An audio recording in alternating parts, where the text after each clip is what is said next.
So welcome back. I hope you had a bit of a break. And now we move to, as I was mentioning to our guest this evening, the first T20 India conversation. So we've hit the ground running. The handover complete, and we move to our first conversation under the T20 chairmanship of Ambassador Sujan Chenoy in the core group, and of course all our task forces, many of whom are gathered here.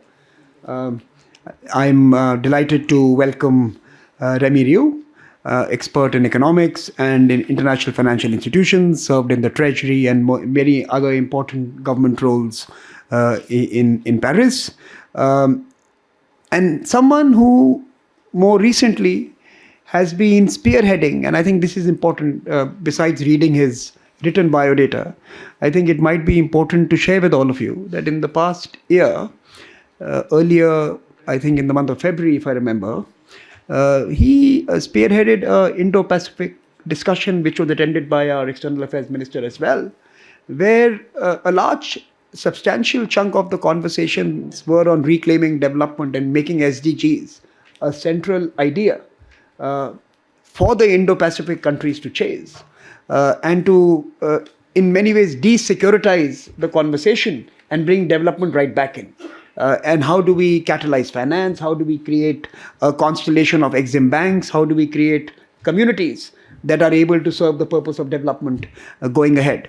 Of course, in 2020, he hosted the Finance in Common Summit in Paris, gathered for the first time 450 public development banks of the world. And he has a history of being able to bring like-minded institutions together. And we thought, since he was in town, we were meeting in this handover evening, what better way than to start with him, as SDGs, development and people first is one of the core ideals of India's presidency.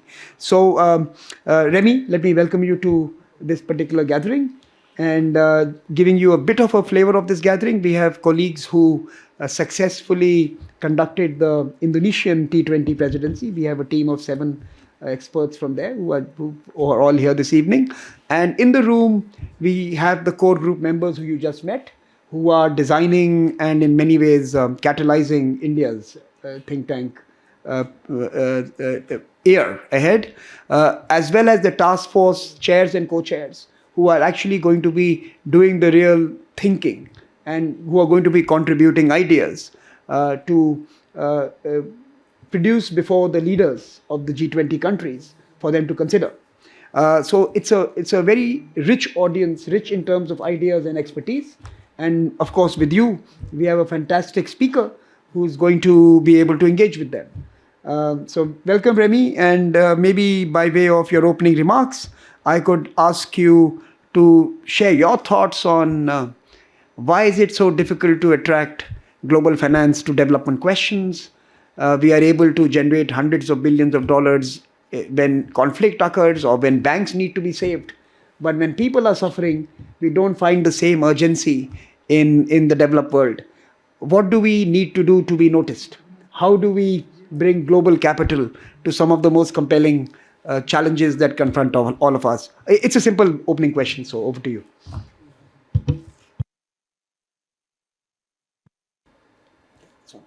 It's on? Yeah. Okay.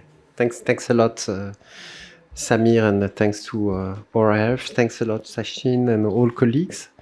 Yes, no, it's a great honor to be your first guest, and I want to commend, of course, the Indonesian presidency. You did a fantastic job keeping the world united in times of fragmentation, fracturation of the international community. And in the past, I worked at the French Treasury, and I remember the French presidency of the G20 back in 2011. I think the T20 was born the year after. But that was certainly a missing piece in this forum that is so important. And then after the Ministry of Finance, I turned to Foreign Affairs. And I was there in 2015 when COP21 happened.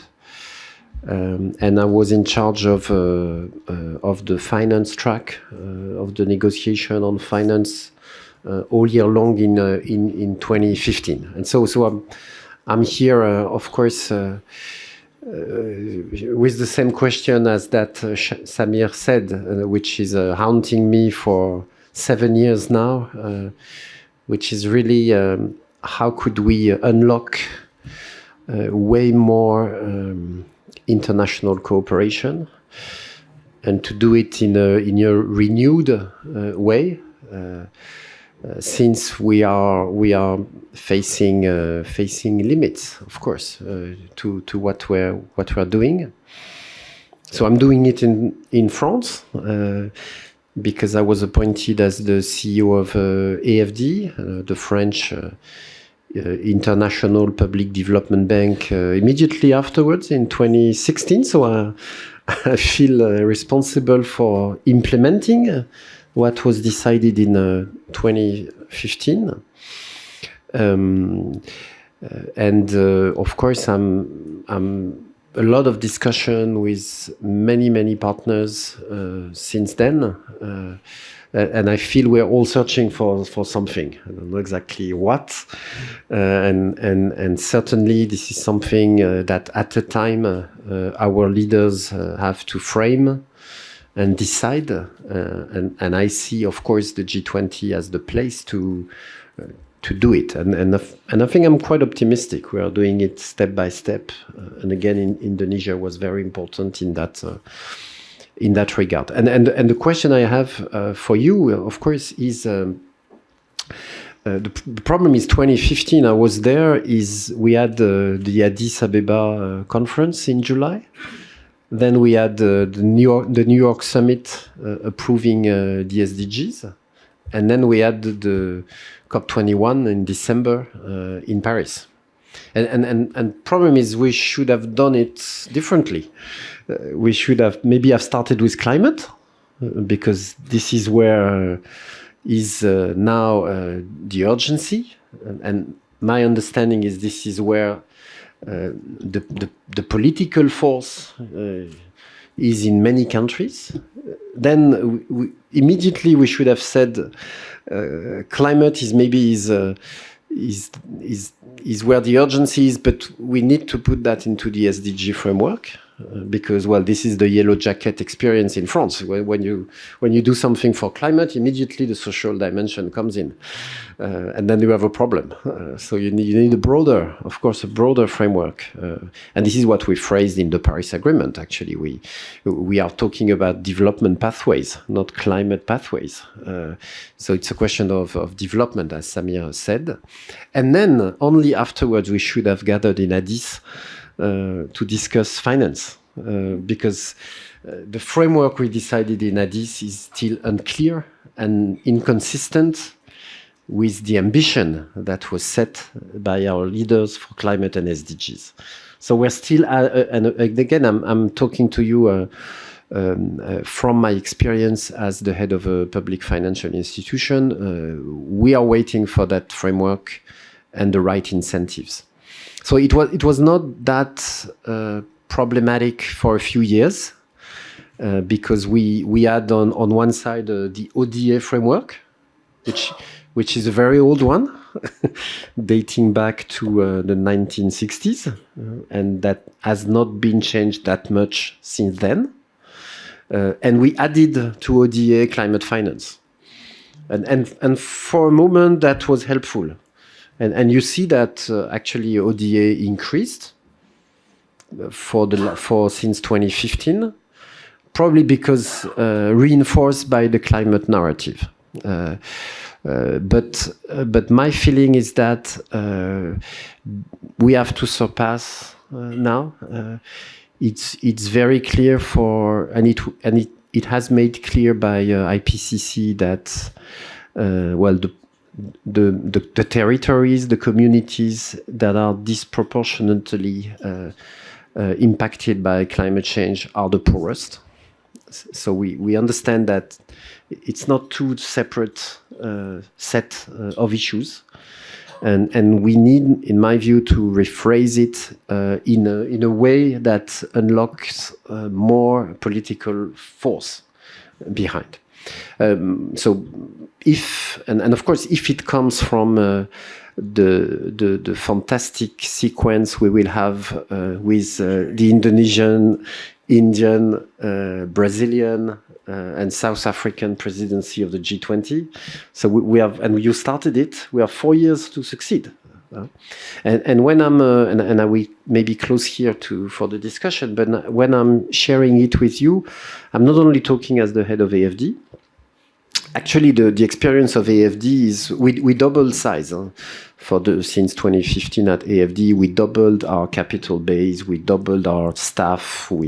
They're here in the room, and we doubled our ambition. I would say because of climate. Mm-hmm. When we were only on the old ODA narrative, somehow there was not that much support. And so we lived a period when our resources were lower and we were not able to convince our own citizens in France to do more. And then, of course, there was the presidency of the COP21, but I think it's deeper than that. Because of climate, because of global common goods, because of the urgency, we started again. And then, of course, again, I would say classic development issues came back and were reinforced by the climate narrative. And the other point I wanted to share with you is, yes, I feel there's a very large community of institutions that feel alike and that want to contribute to this new narrative. When I arrived at AFD, I found this club that is called IDFC, International Development Finance Club. So PTSMI is the member of IDFC. SIDBI in India is the Indian member of IDFC. We have BNDES in Brazil for 2024. We have DBSA for South Africa for the year after. KfW in Germany. China Development Bank, many public financial institutions that started gathering in 2011, mostly because they were not invited anywhere. So they said, we need to create a club for our voice to be heard. And then they started working together with a lot of friendship. It's very unique as a setting. And again, climate was our common thread. I mean, so we worked on the training, we worked on studies, we are the biggest, collectively, we are the biggest financier of climate, $224 billion last year in 2021. And it's very interesting because it's consistent with the G20. It's beyond North-South, really. We are counting international flows, domestic flows, South-South, North-South, and doing it together. And yes, and I close on this. From IDFC, we invited the multilateral development banks. We invited the whole community of public banks. So more than 500 of us, 15% of total investments worldwide each year. And we are bringing these guys to your table, to your attention. And of course, we are doing it, so it's the Finance in Common, FIX movement, gathering each year, and we are doing it with the research. So it's not a pro domo manifestation of public banks, that's not interesting. It's really inviting think tanks, academics, to pay attention to this group at that scale and see how to position them for a new narrative, for more action, and to mobilize the financial sector in a different way. No, so Remy, two things. Yes. One was you have identified climate as being one of the drivers as well as point of departures for reshaping some of the financing agendas and perhaps even putting more energy into these partnerships. There is a school of thought that suggests that obsession with climate is actually crowding out attention to other development challenges. That it is only green transitions and green investments, infrastructure, mobility, etc., that is attracting money, and some of the more important human requirements are not getting that much attention. So how do we balance this, or rather rectify this? Well, I was just sharing my experience, and of course, can be different from one constituency to another. So, I'm the head of a very concrete institution. I'm a pragmatic, so I'm only searching For answers. the force. No, but I'm searching the force where it is, just to grab it and then gain Traction. again more resources, traction to do more. And my experience is, for now, it comes from climate. I mean, this is the area of international. I mean, see, of course, we can have mixed feelings after the Sharm el Sheikh meeting. I was in Egypt at that time, but it's still a fantastic forum to know where we are. It's a place where you hear a lot of different voices. It's a place, see the loss and damage discussion. I mean, this is a breakthrough, and I hope this is another element that will accelerate the crystallization of a new framework. Because now climate justice, now the responsibility, it's within the discussion. And I think it completely changes the way ODA was framed. Because you remember, ODA is purely voluntary. What comes from climate finance is really new elements. We tried, I think it was maybe circulated, we tried to phrase it in a small paper that is called ODA at the age of consequences, which reminds you what is ODA, and I want to pay. Oh, here it is. Oh, so we will just circulate that across the table. Sure. So I want to pay my respect to ODA. I serve ODA. This is one of the rare global public policy around.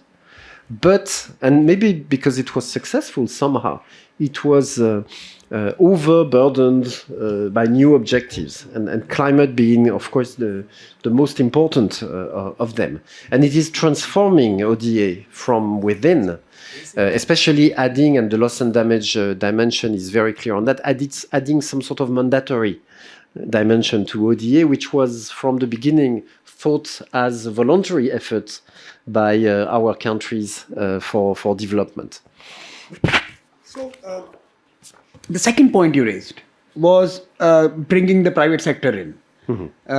Now, if you look at some of the numbers, for example, since you mentioned climate, if you look at the numbers of green finance over the last few years, you will find that while private sector may have been more forthcoming in terms of investing in green projects and green infrastructure and everything green, the money does not necessarily leave its borders. 75% of all climate finance remains at home. So you may have more private sector participation, but it does not necessarily reach geographies which need that large amount of investments coming in. So you still see island countries, emerging economies, developing nations struggling to attract private capital because of the way risk is assessed. And what are the kind of innovative models can overcome these barriers to cross-border flows of finance? This is also something the climate discussion brought on the table. I mean, in the world of ODA, mobilization of private finance is not an issue, never been. It's not in the performance framework. There's no KPI for it. I mean, somehow it's even forbidden. I mean, it's really some, and of course for different reasons, including tactical ones. We committed back in 2009 in Copenhagen for this 100 billion, and we said public and private. And so somehow we put the question of mobilizing private finance within a public this public commitment. And so of course we have not made it yet, and we have to do it. But I see this as a laboratory of ways to be accountable and to find innovative tools for climate finance, but for mobilizing private finance. But we cannot stay here. That's my message, because there's a lot of frustration as you express them around this issue. But you have to understand that the World Bank, most of the debate now is concentrating on what's the role of the World Bank in the global architecture, and a lot of frustration on the capacity of the World Bank to mobilize private finance. But you have to admit that nobody asked it to the World Bank, clearly. I mean, with objectives attached, with taxonomy, definition, and when I say that, it's because AFD is next in line. Huh? So I know that the finger pointing is coming very rapidly, but also as an invitation to work on this mandate, to work on the mandate on mobilizing private finance seriously. And if you do that, please do not stop at the World Bank level. Ask for the same mandate to each and every public development bank in the world. And the point I want to make on this is, I hear a lot of parties, including in Sharm el-Sheikh, including a very large country in the northern hemisphere, that maybe because they do not really make their fair share of the 100 billion, which is not the case of France. Through AFD, we are doing 6 billion euro a year climate finance, 2 for adaptation. So it was what President Hollande and President Macron pledged. It's a small sum. I mean, we have to do way more. But the point is, I'm a bit hesitant when I hear that it will all come through mobilization of the private sector. So you will see in the paper what we say is, we have to switch from 2 public policies, one called ODA, one climate finance, which has become completely unclear, to another set of policies. One would be maybe to finance what nobody's financing. So we need concessional public resources for humanitarian, for probably significant most of adaptation, probably for this loss and damage dimension. And we have to create trust enough so that we can unlock the second public policy, and we can be allowed to allocate part of the concessional resources to mobilize private finance, you know? And I think such a guidance for our institutions, somehow allocate as much as you can to finance what nobody's financing. I mean, this is our core mandate. And I don't know, take 20, 50, 30% of it to de-risk private finance. We need that sort of guidance. And again, imagine the 500 plus public development bank I was referring to means $2.5 trillion a year, existing investment. So imagine you clarify the mandate of all these institutions. You say you have to turn green, you have to finance what nobody's financing, and you have a target to mobilize private finance. That would make a difference, and that is at scale of what we are talking about, and that is reaching out to local, national. Again, I was referring to SIDBI, to PTSMI, that are able to mobilize their own ecosystem all around them, their private sector, their authorities, their municipalities, something that we will never be able to do from Paris or Washington or Berlin or whatever. So it's not a way to escape our own responsibility. It's really a way to link the international and the national level. And it's only I'm only talking about the supply side, the amounts of money that is provided. Think also on the demand side. I mean, because what would be dramatic is to have a lot of money and no projects. So public banks are, and especially local public banks, are particularly important as a machine to originate enough more as so-called bankable projects, or maybe sometimes not so bankable projects, but at least projects that have the right, following the right standards from the private side, but also the public side. So let me ask you the final question before I turn it over to all of you to pose your questions to Remy. And I think, first of all, the idea that you just placed on the table that public finance is important and you can't just mobilize private capital is important. But let me just take this a step forward, because you also mentioned the term bankable. Now, and of course, the consequence of unbankable is debt traps and poor economic outcomes. So let me ask you a question on that, whether it's the US, to some extent even India, EU, other countries, we're all talking about norms and principles for sustainable finance, right? Do you think this principle-based framework, you can call them norms, you can call them rules, is something that the G20 must endorse? The big countries as well as the large receiving countries, emerging economies, who have traditionally been in the past receiving much of this finance.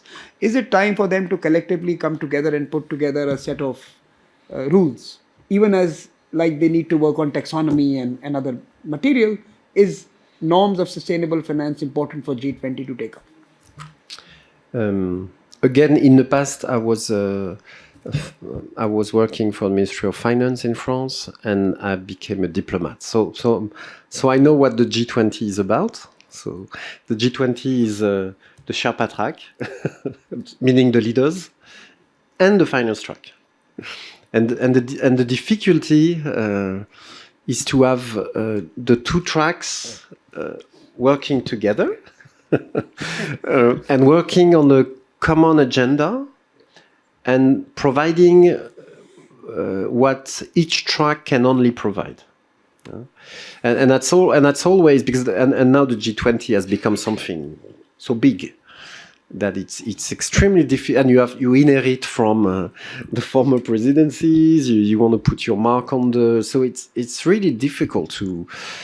We succeeded, I think, during COP21 because we succeeded all year, and we are very attentive to that all year long, to talk to the negotiators of the COP. But the negotiators in the COP, they cannot deal with the climate finance part. It's impossible. So they want to be informed. They don't want this to be totally out of their reach. But you have to mobilize finance ministers when you talk about climate finance. And finance minister, they were. In Sharm el-Sheikh, there was no finance minister at all. So the problem in Sharm el-Sheikh is we made no real progress on climate finance, on development finance, because the guys that are deciding, they were not in the room. And again, it's very difficult. So the G20 presidency somehow has to have an agenda that mobilizes both tracks. And in my view on this issue, the leaders track, the Sherpa track, is the only place we can do two things. One is find a new narrative. So it's not about standards; it's more about what is development now. Something about we're all in development from different starting points. We all have pockets of poverty. We all have a huge transformation to make. It's more an issue of investment than assistance. Well, things like that. A broad principle and maybe a mandate for someone somewhere to work on this. And the other thing that the leaders can do is more resources.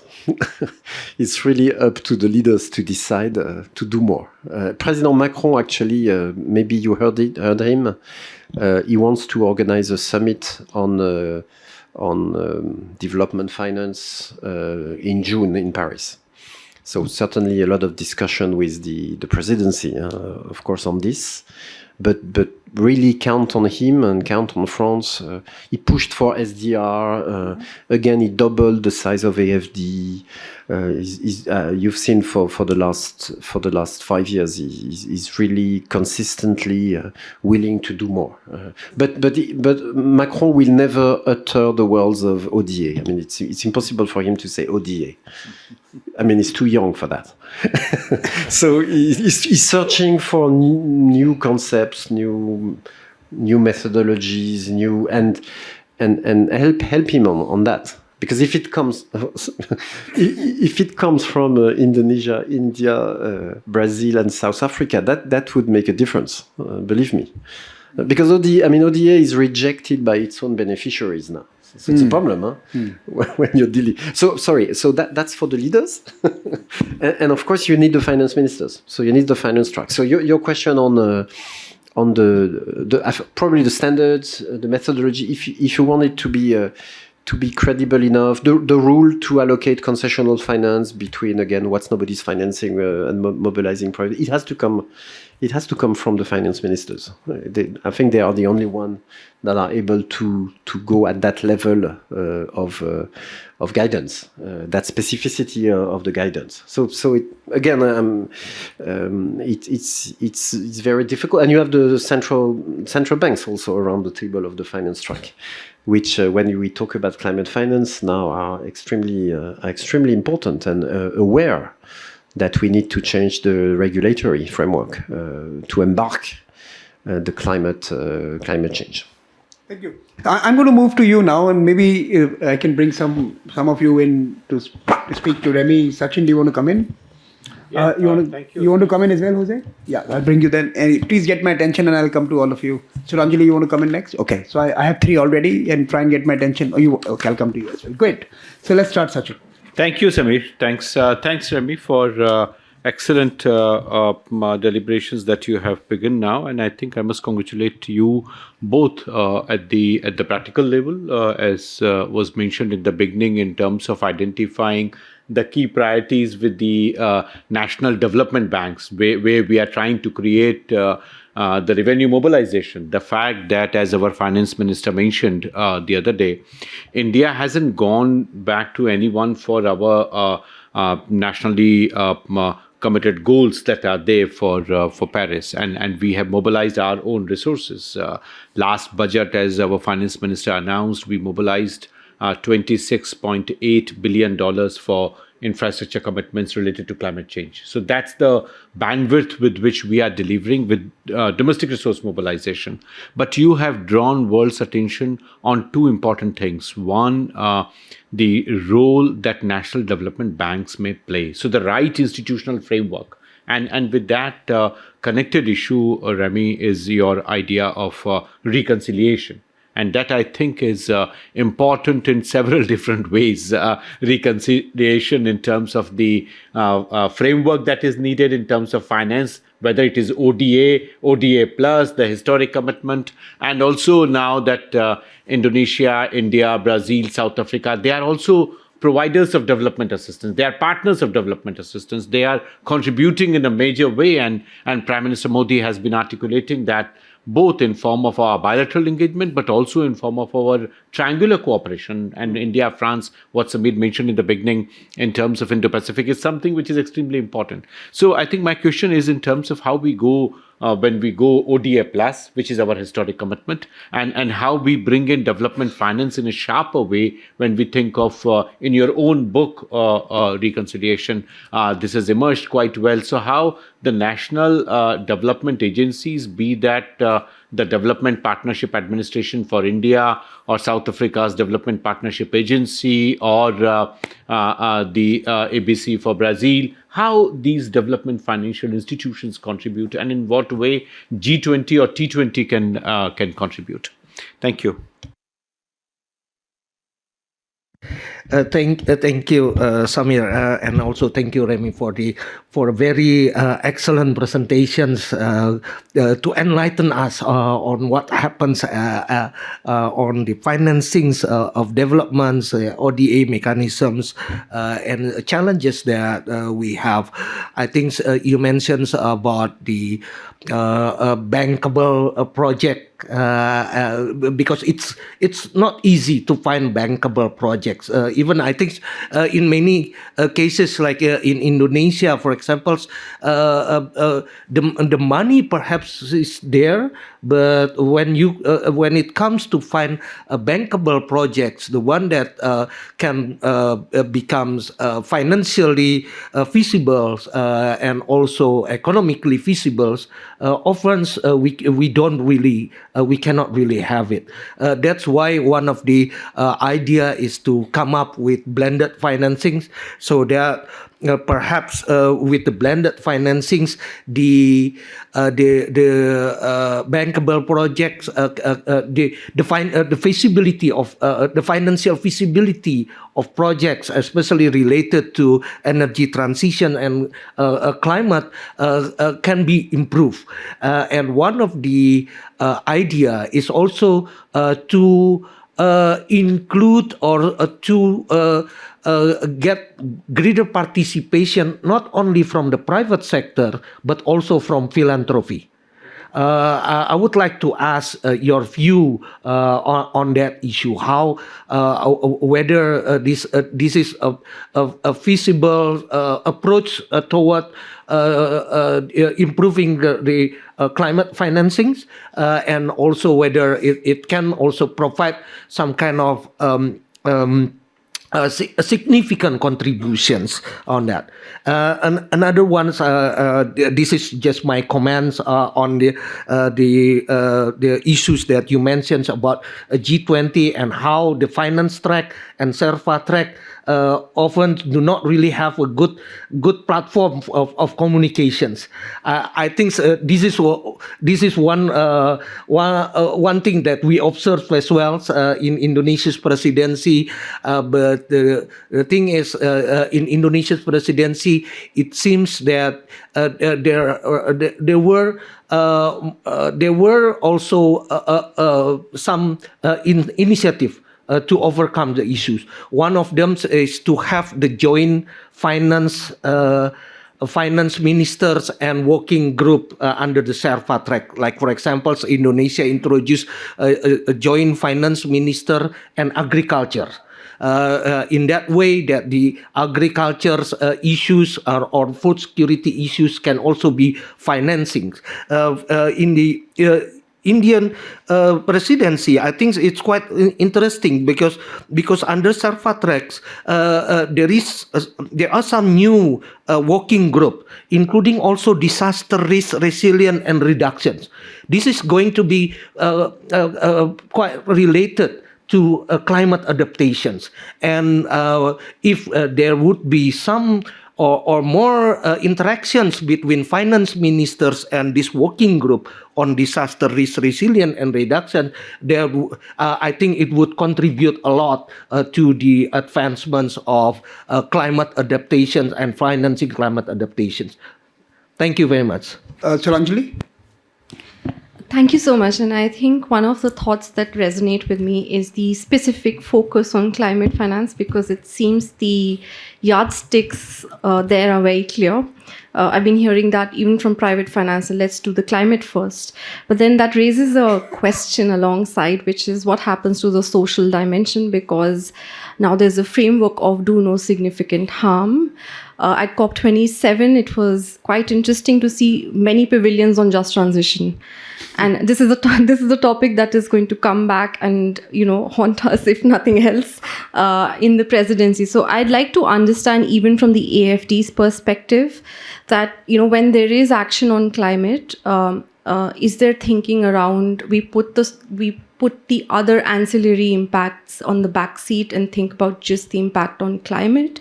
Is that how it's thought about? Or there is some turn towards marrying the two, which is the social and the climate dimension, which also then feeds into the conversation there's been around the JETP in India as well. So, what are your thoughts on these two competing goals sometimes? Do you think it's more practical to just aim for climate at the moment? And then How just is just transition? So I think that's the question. Shelley. Yeah, thank you so much for your intervention. I'm Shelley Kedia from the Energy and Resources Institute, TERI. And my question is, whether we talk about ODA or whether we talk about climate finance, can we shift the paradigm from being country-centric to people-centric? Because, in our analysis, what we've seen, whether it is vulnerable sectors like MSMEs or agriculture, climate finance is really not reaching them to the extent it should be reaching them.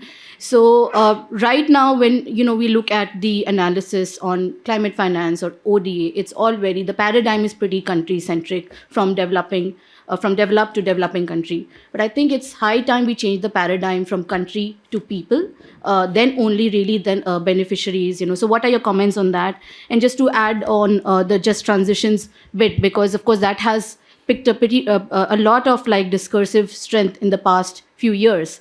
When we talk about just transitions, and of course it started in a broader labor movement context. And then what we see now is looked largely from the energy supply side. And you can come up with numbers saying even in India that, okay, there are 1 million people impacted in the coal community. But when we look at the demand side, there are more vulnerable people there. What about MSMEs? There are more than 60 million MSMEs that are there. So we're just worried whether the entire just transitions discussion is going to be hijacked By energy. or from a very, very limited perspective. And why not look at just transitions from an adaptation sense? Whenever there's going to be transitions, even in the adaptation front, there is going to be stages Okay. involved, and there has to be just transitions there as well. Mr. Tadas? And final question, then I'll come back to you, Ravi. Sorry, I'm taking 5 of them.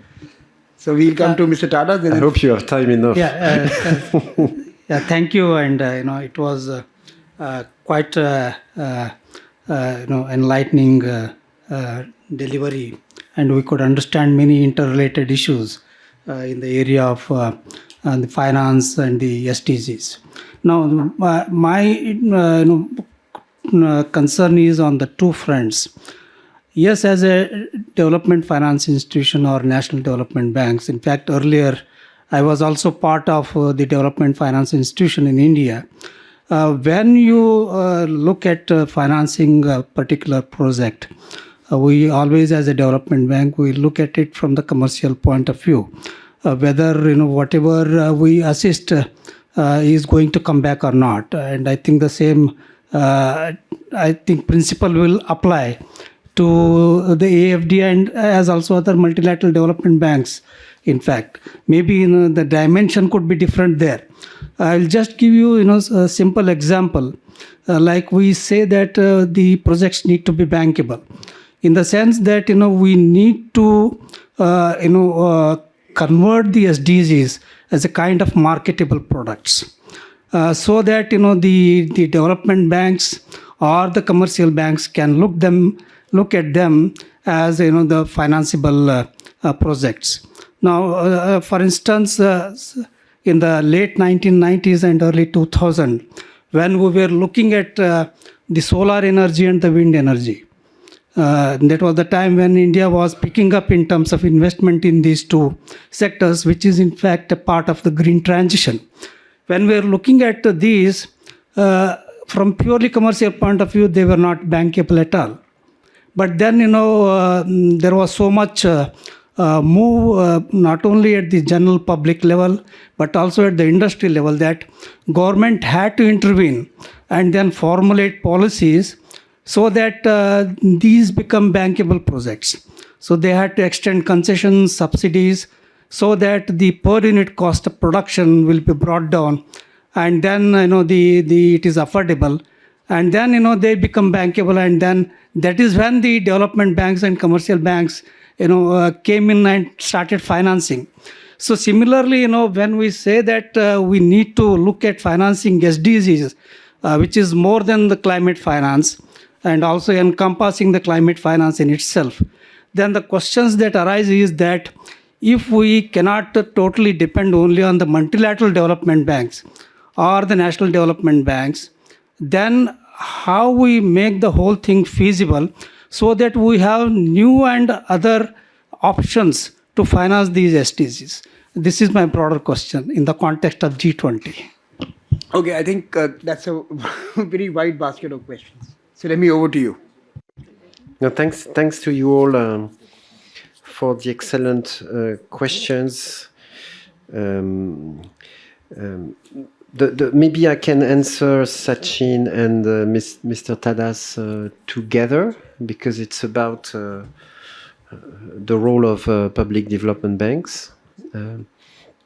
Again, for us, so you can look at, so there's a website, financeincommon.org. We put on it a very interesting database where you have the details on, again, 522 public development banks. So we excluded SBI, I think, commercial banks owned by the public, because they have a different investment thesis from public development banks, which are of course, the arms of the governments to do to complement what the financial system is already doing. So my first comment is, for the last 6 years, I've never met a CEO of a public development bank I do not agree with. I'm still searching. So the governments are okay. The private sector is competing. That's fine, but really this layer of intermediaries is so special because. And I think 2015 again. I come back to SDGs. Only reinforced that community because it was highly fragmented, multilateral on one side, national, rural agricultural banks, SMEs, all over the place. But because of SDGs, we all feel we have a common mandate now. Of course, with different specialized, generalist, local, global. But there's really a feeling, and I think this community, again, our sole legitimacy is the projects we are financing. That's all. But these institutions, you know it, we see the tension between, I'll come to that, climate and social. We see that in the projects. So they are aware, maybe sometimes before the governments, maybe sometimes before the think tanks, or I would say less. Maybe it's less conceptualized, and this is what I'm asking for: some sort of concept and guidance and framework to mobilize to push that community to go one step further. And this community is way larger than the North-South divide. That's my point.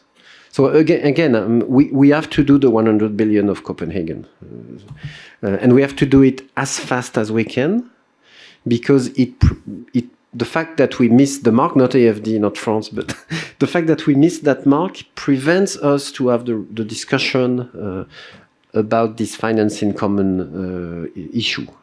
Really, yeah? So we have to do it, and remember. What we put in the Paris Agreement is we will do the 100 billion by 2020, and we will keep that mark by 2025, and then we will discuss what is climate finance after 2025.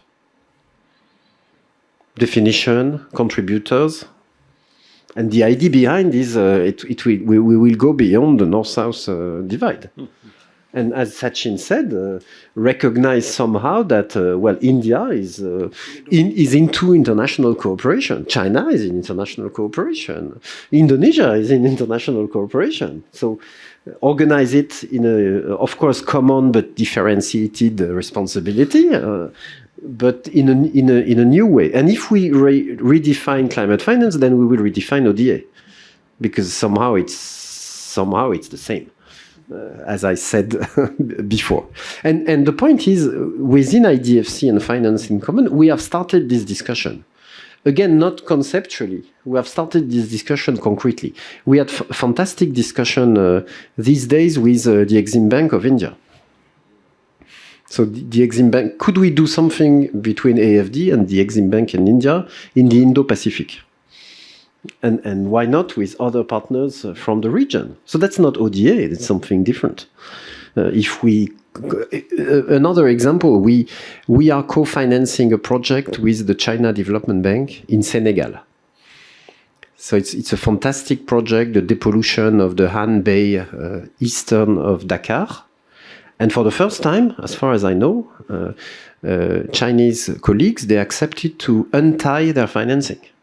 So I said to them, I will not follow your rules. Okay, you will not follow mine. I said, let's follow the rules set by the Senegalese government. And the rule of the Senegalese government means an open procurement above a certain threshold.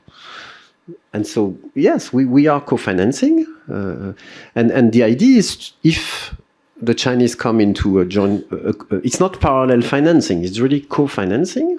So if we do that in Senegal, why not do it everywhere? And have a Chinese colleague coming into international cooperation. It's not ODA. I mean, and maybe it will stay in Senegal for one small project, and that's all.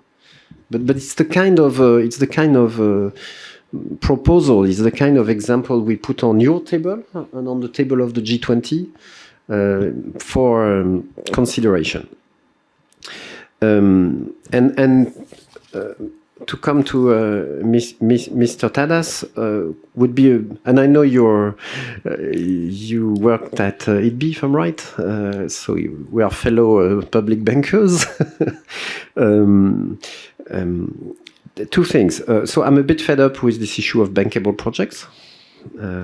So it's really a chicken and egg issue. So everybody's saying, okay, we cannot finance because there are no bankable projects, and others say you're not financing my projects. So, and probably it's a chicken and egg issue because we are staying in a very short circle of people talking about that. So my point is, let's open the discussion to national public development banks. Because a system that works relies on local institutions, local banks originating the project. Problem in the world of ODA is we are doing projects from Paris. I send people, colleagues from Paris in India to do projects. It's crazy.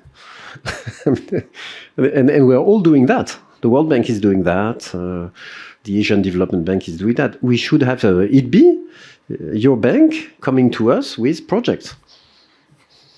Because you are the best place to assess the political risk, to assess the currency risk, and as international partner of India or Indonesia, we should only complement, co-finance, or bring maybe expertise, bring capacity building, bring knowledge if there's something missing. And it's the only way for me to have way more projects than today.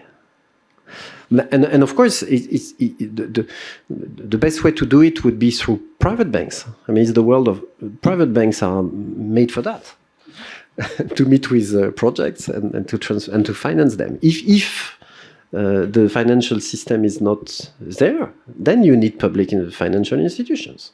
That's as simple as that, because of market failure. Problem is, there was this so-called Washington Consensus 30 years ago that said you only have governments with their budget and the markets. And there's nothing in between. Or institutions that are in between are anomalies, and they have to disappear. So I'm not saying that public banks are perfect. I mean, we know the risks attached to public banks. But the stigma is a bit too strong. That's my point. And we have examples of public banks that are working efficiently. And so I invite really to enlarge the discussion and call this institution on the table. We have one in France. It dates back 1816. It's called Caisse des dépôts et consignations. It's at the heart of our fabric, and it works. I mean, it works. It's helpful. It's doing what the market is not doing. Look at what is happening in the US. I mean, in the US, they had this Inflation Act last summer. They want to speed up investments in renewable energy, so they created the Public Development Bank in the US for the first time since 1958. Look at what happened in the UK when EIB receded because of Brexit. Well, they created a Public Development Bank for infrastructure, for green infrastructure in UK. So even the countries that somehow lost this institution, they are coming back because we're in such a deep crisis. You need public institutions. Philanthropy, philanthropy is helpful. We offer also, I had a discussion with Rockefeller and Bezos, all these guys in Washington a few weeks ago. Well, in my view, philanthropists are not different from governments. I mean, they have grant resources that they can use directly, or we offer them to leverage a vast consolidated balance sheet of public banks if they want to have a multiplier effect. So it's up for them to grab. A few of them are looking at IDFC to see if there could be some sort of innovation hub with public banks and see if there can be something happening here. I conclude on the social question, Madame, and the JETP issue. So the journey of AFD is particular, but maybe of inspiration for you. Again, when we were only on social and classic development, we lost a lot of momentum in France. So there was no way to convince our own people to put more resources into AFD. Then climate came. We surfed that wave. And then social came back as a consequence of climate. So maybe there are other countries you start with social because this is where the political will is, and then you add climate to the mix. And the way we are doing it at AFD is, so we started measuring carbon footprints of project 2004, so about 20 years ago. Then we set a climate co-benefit target, and we pushed it up to 50% of AFD financing each year. And then we said, okay, but what about the other 50%? Can we finance coal, or can we do... and this is where we came to the issue of alignment with the Paris Agreement. And when we said that, of course, and internally, we have a procedure which is called a Sustainable Development Opinion. So we have a dedicated team that is rating all the projects. And if the projects do not have the quality we are searching for, well, we are not financing them. So it's very easy, could be replicable to each and every bank, public and private. And then you could have an institution that have a financial thesis, investment thesis, and a sustainability thesis. We want to go as far as being financed 100% through green or sustainable bonds in the next 3 to 5 years, so that we would not put projects in front of the funding, but put the institution itself and the credibility of its procedure in front of the markets, and demonstrate that other public institutions, again public and private, could do that as well. And I think that would make that would strengthen this procedure and be it will help. And on the JETP initiative, so every country in the G20 should do a JETP, in my view. So it's not only if it started with the G7, okay, but now this is discussed in the G20. So why not invite all? We all have a just energy transition to make, including in Europe now. So because of Russia, so we have a problem with our strategic choice on energy. So probably would be differently phrased from India, that is different from South Africa, that is different from Indonesia. But should be a common framework for all, personally for all G20 summit. We are very active in South Africa. We are the first that financed the JET-P. And we are doing a lot to have public banks, all public banks within, including, again, DBSA, IDB, the Land Bank, the South African public banks in the scheme, and also the Chinese, because the creditors of ESCOM are the World Bank, the African Development Bank, AFV, AFD, and the China Development Bank. So if there's something to do with ESCOM, we have to be around the table, all of us. Otherwise, it wouldn't be unfair. And we push, yes, for the just dimension. JET-P is not only about energy transition, energy mix. It's also about the miners and their families and the vocational training, the way to have the transition being done in a fair and just way. And the last question was about country-centric or people-centric. On this, in a nutshell, the point is we have to go way more ambitiously non-sovereign. So the AFD, 50% of what we are doing goes through government channels in Indonesia, in India, but the other 50% are going non-sovereign, meaning fellow public development banks, very good clients for AFD, meaning private sector, meaning state-owned enterprises, meaning municipalities. And of course, you cannot develop a country only through sovereign funding. It's impossible because you touch limits. And many countries in the world now are close or above the debt sustainability. And so you absolutely need to unlock other institutions that are able to borrow debt and provide the goods and services the people are craving for. And so our institution, we have to take that risk, which is not, most of the multilateral development banks are not allowed to take that risk by their statute. So I invite the shareholders of this institution to open these possibilities. This is what the French government has allowed AFD to do.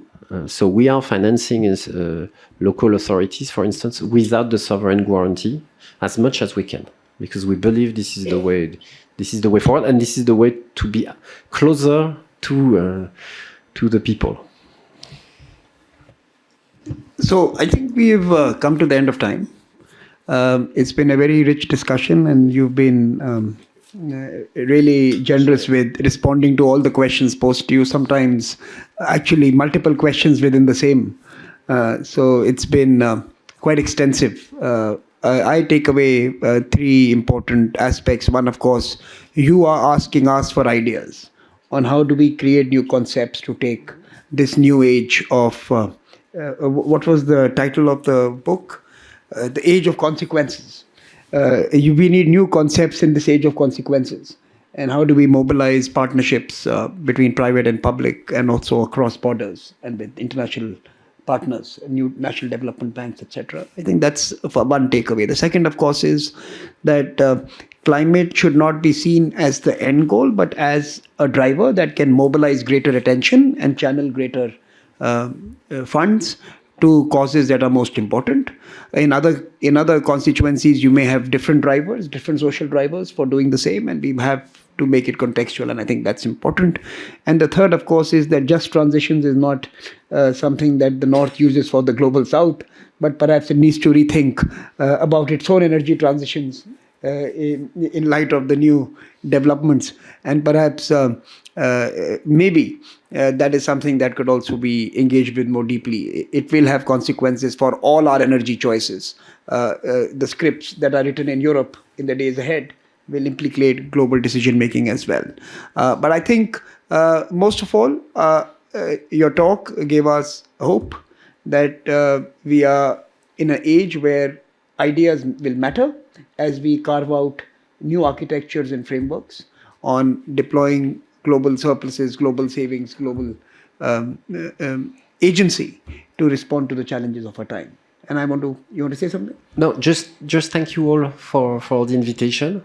A privilege and an honor to be with you. And just conclude on this point on hope. I mean, what I discovered also working with fellow public development banks is, and it's not that new. I mean, when you are in such a deep crisis, and the world has experienced crisis in the past, the public banks are thriving. Remember, back in 1944, we created the World Bank.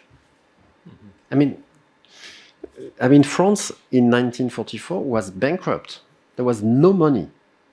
And we created that. So we invented at that time a notion that is callable capital.